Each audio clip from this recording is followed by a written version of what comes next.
maanta waxayna kaga hadli doonaa insha Allah dhibaatadu dhalinyaradu ay ku qabaan waxa loo yaqaan siigaysiga afka Ingiriisigana lagu yiraahdo masturbation afka Carabigana lagu yiraahdo caadatu sirriya ama jildi umayra ama istimnaa dhaqankani waa mid aad u foolxun wuxuuna sababaa in wiil iyo gabarba ay gacmahooda u galmoodaan midaasi oo keenta inuu yaraado guurkii xalaasha ahaa maxaa yeelay wiil gacantiisa beerka kaga dhacaya ma kula tahay inuu doonayo guur jawaabtu waa maya siigaysigu waa in unugyada galmada gacanta lala tago kadibna biyaha ama shahwada gacanta la isaga keeno waxaana arrintaasi sabab u ah in qofka uu baahi badan u qabo galmada ama uu daawado muuqaalada anshax xumida ah haddaba siigaysigu caafimaadka saameyn ma ku yeelan karaa dabcan haa sida aad ka aqrisan karto warbixinada caafimaadka waxay muujinayaan sare u kaca dhibaatooyinka siigaysiga uu leeyahay inay tahay mid aanan xad lahayn warbixinada badankood waxay qorayaan haddii uu qofka aad u qabatay xaaladda siigaysiga wuxuu noqonayaa mid qanaacadiisa ay yaraato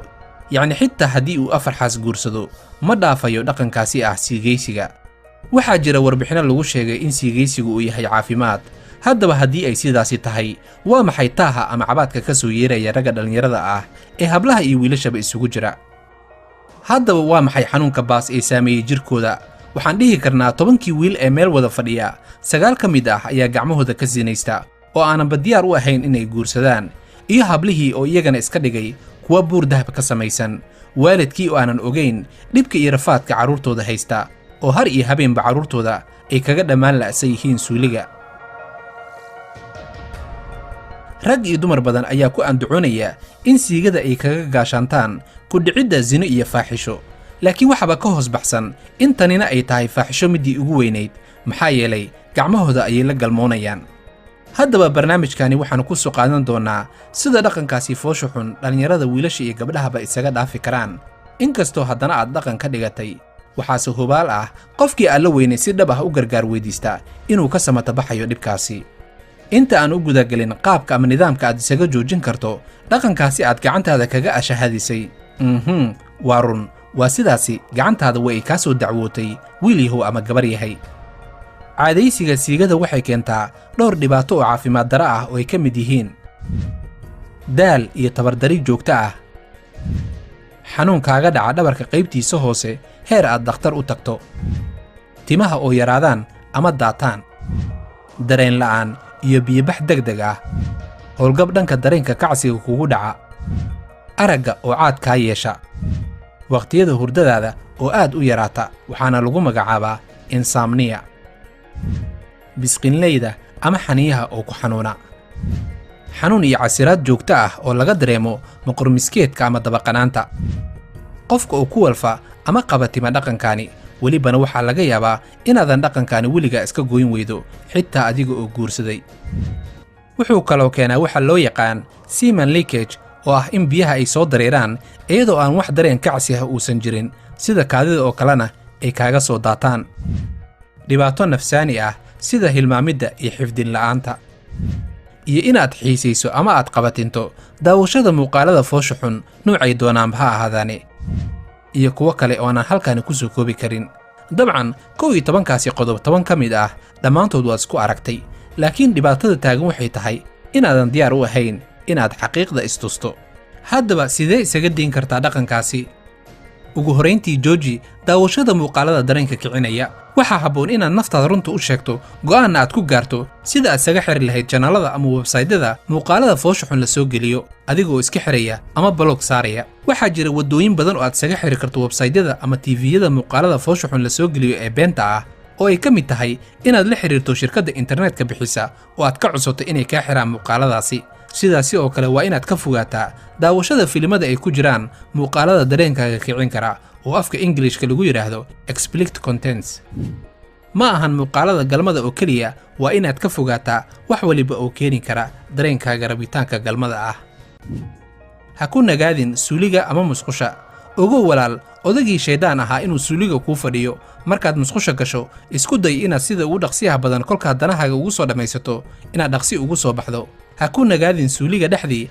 haddii aad ku nagaadana odagii shaydaan ahaa wuxuu kugu qalqaalin inaad faaxishadaasi samayso marnaba ha iloobin in odaga shaydaan inta aad samaynayso ficilkaasi siigaysiga ah uu kuu qurxinayo kadibna markaad faaxishadaasi dhammayso waa uu kaaga baxayaa waxaad dareemaysaa inaad foolxumo ku kacday waana dhaqanka shaydaanka oo wax waliba uu xumaan ah kugu riixayo kadibna uu kaaga baxayo adigana aad ka shalayn doonto. haddaba sidaasi oo kale ayuu aakhirana ballanta kaaga baxaya is-ogow kana fogow inaad moobeelkaaga la gasho suuliga maxaa yeelay laga yaabay inaad waxyaabo dareenkaaga kicin kara aad ka daawato. noqo qof mashquul ah. ogow markaad kaligaaga guriga joogto waa fursadda uu shaydaanka kugu soo weerartagi karo, wuxuuna aad u jecel yahay inuu kugu qalqaaliyo ficilkaasi xun. sidaasi darteed markaad kaligaaga tahay isku day inaad ismashquuliso. haddii aad shaqo leedahay shaqadaada aad oo gurigaaga goor hore ka sii bax ama shaqooyin kale isku mashquuli. iska fogee muuqaalada aan anshaxa u wanaagsanayn. waa inaad iska fogaysaa muuqaalada anshax xumida ah ee guriga ku yaalla. ha taaban xubnahaaga kuu gaarka ah. isku day inaadan taaban xubnahaaga kuu gaarka ah. ka fogow taabashada falfalaadka ah ee aad ku samaynayso xubnahaaga kuu gaarka ah, sababtoo ah haddii aad taataabato odaygii ibliis ahaa gacantaada ayuu kula seexinayaa si aad ugu sinaysato, adigana aad ka shalaayi doontaa. iska beddel dhaqankii hore. bilow dhaqan ka duwan midkii hore oo waxaad bilowdaa wax akhrinta, gaar ahaan qur-aanka, buugaagta sheekooyinka, cayaaraha kubadda cagta si aad naftaada u mashquuliso. waa in aad guursataa. haddii aad awooddo inaad guursato fadlan maantaba u dhaqaaq. waa xalka keliya ee ugu dhow inaad ka fogaato siigaysiga, wiil yahow ama gabar yahay. guurku waa gaashaanka sharta iyo sinada oo dhan. go'aan gaaris. waa inaad go'aan dhab ah ka gaartaa sida aad ugu fogaan lahayd ficilkan xun. ogoona wixii alle si daacad ah loo weydiisto inuu alle kugu garabgalayo. wiil yahow ama gabar yahay ogow shahwadaada aad gacantaada bannaanka isaga keenayso inay yihiin carruurtaada. laga yaabay inuu ku jiro mid dakhtar ah ama caalim weyn ah ama injineer ah ama qof dunida wax la mahdiyo ku soo kordhiyo. ha qasaarin, ha dilin, u raadi meel xalaal ah. haddaba waxaan kuu sheegayaa daawada ugu dambaysa oo aad isaga dayn karto siigaysiga. maxay kula tahay daawada? waa daawo sax ah laakiin inaadan ku qancin ayaa laga yaabaa. ogow walaal, salaadda aad dukato ma ahan salaad sax ah. sidaasi darteed ayaad u samaynaysaa siigaysiga ama faaxishada oo dhan. haddii ay salaadaada toosnaan lahayd ma siigaysan lahayn, laakiin salaadda aad dukato ayaa wax weyn ka qaldan yihiin. alle ha ka aqbale, maxaa yeelay alla weyne wuxuu leeyahay inna as-salaata tanhaa 'anil fahshaa'i wal munkar.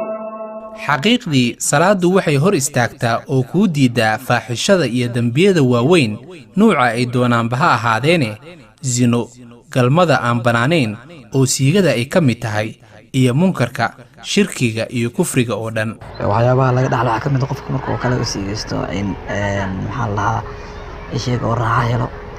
tan kale xataa dumar u baahanaynin sababtoo ah gacantiisa ayaa dumar u isticmaala. waa laga yaabaa in qof dumara xitaa uu u baahan waayo lacalla inkiis haddii xitaa qof dumara oo helo in uusan ka qaban karin. kuwaasi waa dhallinyaro Soomaaliyeed oo sheegaya dhibka ay ku qabaan waxa loo yaqaano siigaysiga. haddaba walaal, haddii aad noloshaada rajo weyn ka leedahay fadlan ka fogow siigaysiga. ha qasaarin, ha dilin, u raadi meel xalaal ah.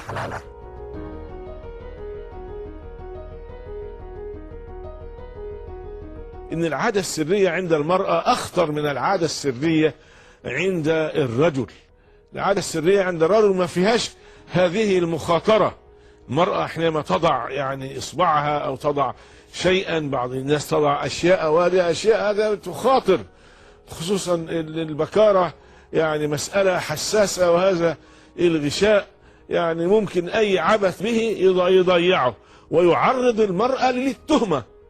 هتقول لهم انا كنت والله بعمل كده، مش هيصدقوها، ولا بد ان يعني عملت علاقه محرمه مع بعض الشباب، ولا بد كذا ولا بد كذا، فيعرض الانسان نفسه لتهمه الزنا. المراه تعرض نفسها لتهمه الزنا يعني، فتفضح نفسها وتفضح اهلها وتكون مصيبه، وربما بعض الاهالي بيعتبروا هذه بلوى يمكن يقتلونها.